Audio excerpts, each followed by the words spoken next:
What's going on, guys, and welcome back to F1 2021 for the pre-season video for Season 3 of My Team Career Mode. We start today with getting a new teammate, so we're going to get rid of Fernando Alonso after this season.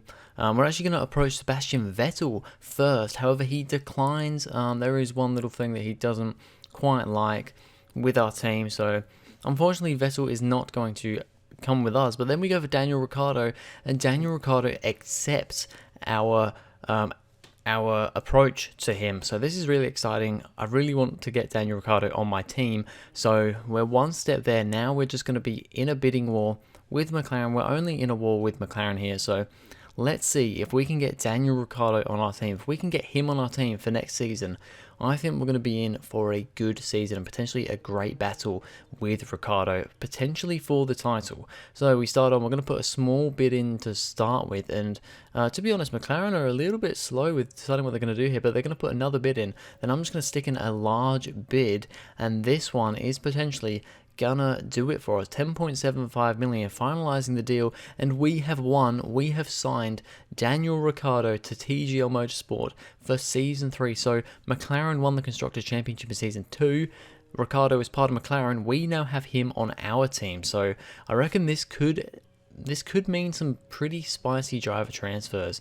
On to some sponsorships. We're going to keep Slingshot Fuel because the contract is still going ahead. But then we're going to get Niega, Osserman, and James Versus as a couple of sponsors as well, because I thought that the what do you call it? I guess the things you have to do for those sponsors was relatively decent in my opinion. We finished 4th to get 25 million, and then we definitely smash our target for our main sponsor of Moon from last season. And then as we go on to next season's calendar, so we're going to do a 16 race calendar this time around. We're going to start in Bahrain. We're then going to go to China, because China's been in the game since the start but isn't on the initial calendar. We're going to go to China this time out, and then we've got 3 other new tracks to play with. So Imola, we will be going to Imola this season, and also Portugal. Very excited to drive those for the first time in a season. We're going to miss Spain and then go to Monaco. And then after Monaco, we're going to go to Azerbaijan, because it's a track that I really like, and I just really want to race it some more. Canada next, because, well, I really like the track, and we missed it last season after a mechanical failure. We then skip France to Austria. Then we go to Britain, a track that I'm not that good at, but we're going to keep it on the calendar for now. We miss Hungary, go straight to Belgium. Then we miss Netherlands and go to Italy with Monza. So 2 Italian races this season. We're going to skip Russia and Singapore, go straight to Japan. Then after that, we've got the USA, of course, COTA.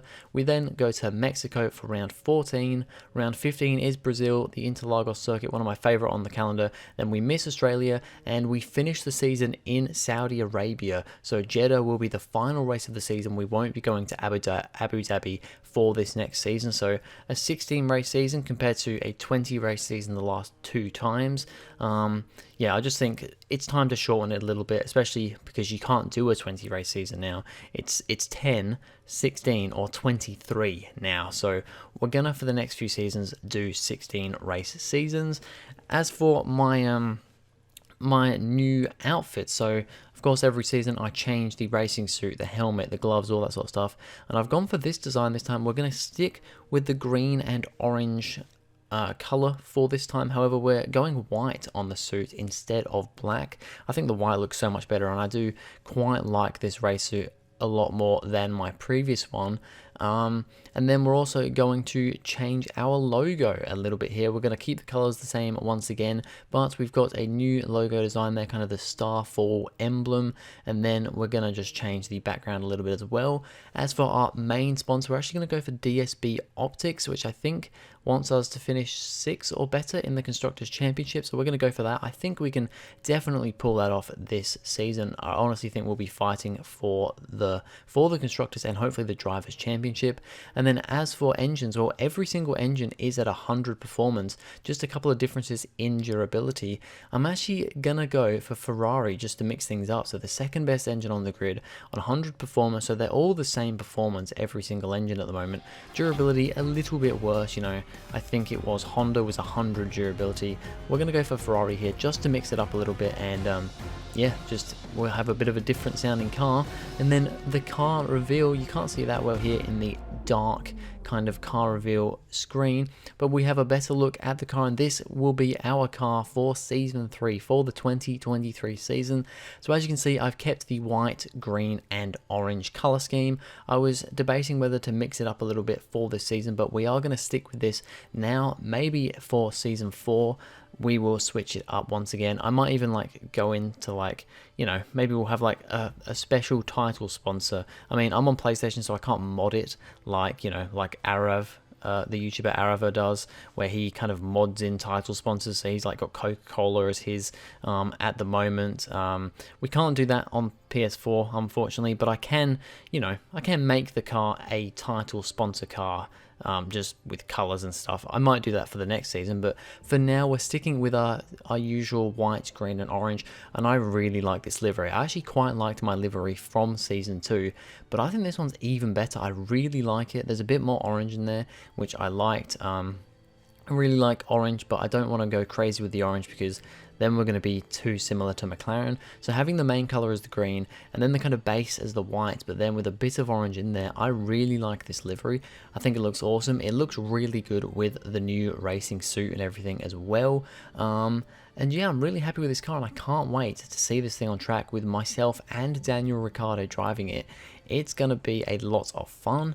Onto the facilities, we're going to try and upgrade some stuff here because we were hanging on, trying to save money for a good driver for this season, that our facilities are at Spec 2, and we're actually run out of aerodynamic, well, of all upgrades that we can do. So I'm now going to upgrade some facilities to Spec 3. So we've got aerodynamics, that'll be up to Spec 3 there. Chassis will also go up to Spec 3, and powertrain as well will be going Spec 3. So that will unlock us plenty of new upgrades, and that should really boost us up the order, because we perhaps fell down a little bit at the start of this season just because we were, you know, slowing down with our upgrades a bit, as we also do another simulator upgrade there too for the personnel. And well, for some reason we did actually have an aerodynamic upgrade we could do before I got the Spec 3 stuff, so we're going to put that on the car, and then all the other stuff, you know, the activities there. We've got a little reminder that Kimi Raikkonen has retired from Formula 1 at the end of last season, so Raikkonen will no longer be on the grid, so that could be interesting for driver transfers too. And now we've got to Spec 3 with a lot of these, so I'm going to put some upgrades on the car, and we're actually going to rush a lot of these upgrades just because why not? We can get the upgrades quicker. There's a potential that they're going to fail, but I'm interested to see how quickly, you know, we do actually get these upgrades and how this is going to boost us up the grid. Because at the moment, if all these come through, we're going to be miles ahead at the top of the R&D chart. I mean, just look how far ahead of like Ferrari we are there. So we may have to tone it down a little bit on R&D and just kind of manage it ourselves, because the game gets a little bit out of hand. I do have it on reduced R&D for us, but still the teams just don't seem to really do that much. But then you're looking at R&D here, Ferrari are at the top, Mercedes second, and we're in third.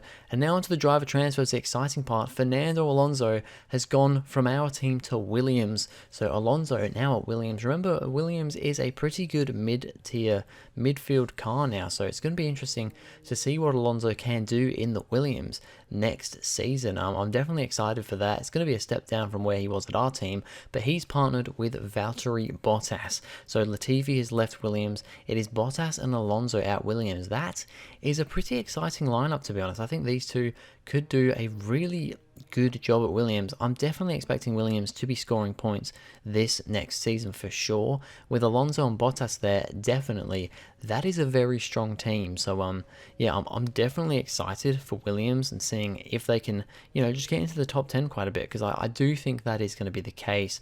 I don't see why not with two drivers like that, and considering where they are on R&D. We've then got Daniel Ricciardo at my team. I mean, he looks good in these overalls. I really do quite like these overalls. Got to be my favorite so far. Antonio Giovinazzi has gone to Red Bull. So he has left Mercedes, maybe got kicked out of Mercedes, and has gone to Red Bull. So that means that one of the drivers of Red Bull, either Perez or Verstappen, have left Red Bull, so that could be interesting. But yeah, Giovinazzi at Red Bull is exciting, and it's Sergio Perez who's alongside him, so that means that Max Verstappen has moved teams. So I'm really excited to see where Verstappen's gone. But yet Perez still at Red Bull. Potentially he is now the lead driver at Red Bull. I think he did actually beat Verstappen last season, so maybe that's why Verstappen just not very happy with how Red Bull were doing, so he's left. Guan Yu Zhou is the new driver to enter Formula One this season, and he goes straight to the top by joining Mercedes. So yeah, that's going to be interesting. It's always interesting when a free agent, an F2 driver, goes straight into one of the top teams. They generally sometimes, quite often, only last half a season and they get replaced mid-season, or they get replaced after a full season. So it's going to be interesting to see how he does. He's alongside Lewis Hamilton, so you've still got Hamilton at Mercedes there. He won the championship in season 2, so he's going to see if he can carry that momentum. But it looks like he's going to have a bit more of a fight from McLaren, my team, and Ferrari, who are at the top of the championship at the moment. Lando Norris stays at McLaren, but who is going to be his teammate? Because Daniel Ricciardo's at my team, and it's Max Verstappen at McLaren. That is a super exciting prospect, especially considering how good McLaren were doing towards the end of Season 2. Verstappen at McLaren. Now, McLaren, I think, is actually the 5th fastest car on R&D at the moment, but that top 5 is really close, and they were generally like the 4th or 5th last season, but they were putting in more wins than Mercedes and Red Bull and all that. So I honestly think they might have even had joint they were up there with the most wins with Mercedes. So it's going to be interesting to see what Norris and Verstappen can do at McLaren next season. Mick Schumacher and Nikita Mazepin stay at Haas, so there's no changes for Haas this season. The same goes for Ferrari. They retain Carlos Sainz and of course Charles Leclerc. These guys, they're the top of the R&D. I am very much expecting them to get wins next season. They haven't got a single win yet in this career mode Ferrari, so surely they've got to get one at least one next season. Aston Martin stays the same as well with Sebastian Vettel and Lance Stroll. And then we move on up to Alpine, and they stick the same too. All these teams are staying the same. Christian Lundgaard doing a pretty good job in the Alpine last season. He retains his seat alongside Esteban Ocon, also doing a pretty good job. And then we move to AlphaTauri, who they stay the same as well. Yuki Tsunoda and Pierre Gasly. A little bit disappointing that Gasly has not got a better seat in the sport yet, but he's there at AlphaTauri at the moment. He's just waiting in the wings. And then Nicholas Latifi has moved to Alfa Romeo. So he was, of course, at Williams. He's been replaced by Fernando Alonso, and the empty seat that Kimi Raikkonen left at Alfa Romeo has gone to Nicholas Latifi. So interesting to see what Latifi does. He's alongside George Russell, so he's back with his original Williams teammate. It seems like these two end up in Alfa Romeo in a lot of career modes. So George Russell and Latifi at Alfa Romeo. So anyway, that was super exciting. I'm really excited for next season. Some of the driver transfers are amazing. I mean, Giovinazzi at Red Bull, Alonso at Williams, especially Max Verstappen at McLaren is going to be so exciting, and I'm interested to see how Guan Yu Zhou will do at Mercedes too. But that is it for this video, guys. Thank you very much for watching. If you enjoyed, please go ahead, like and subscribe, and I'll see you guys in the next video.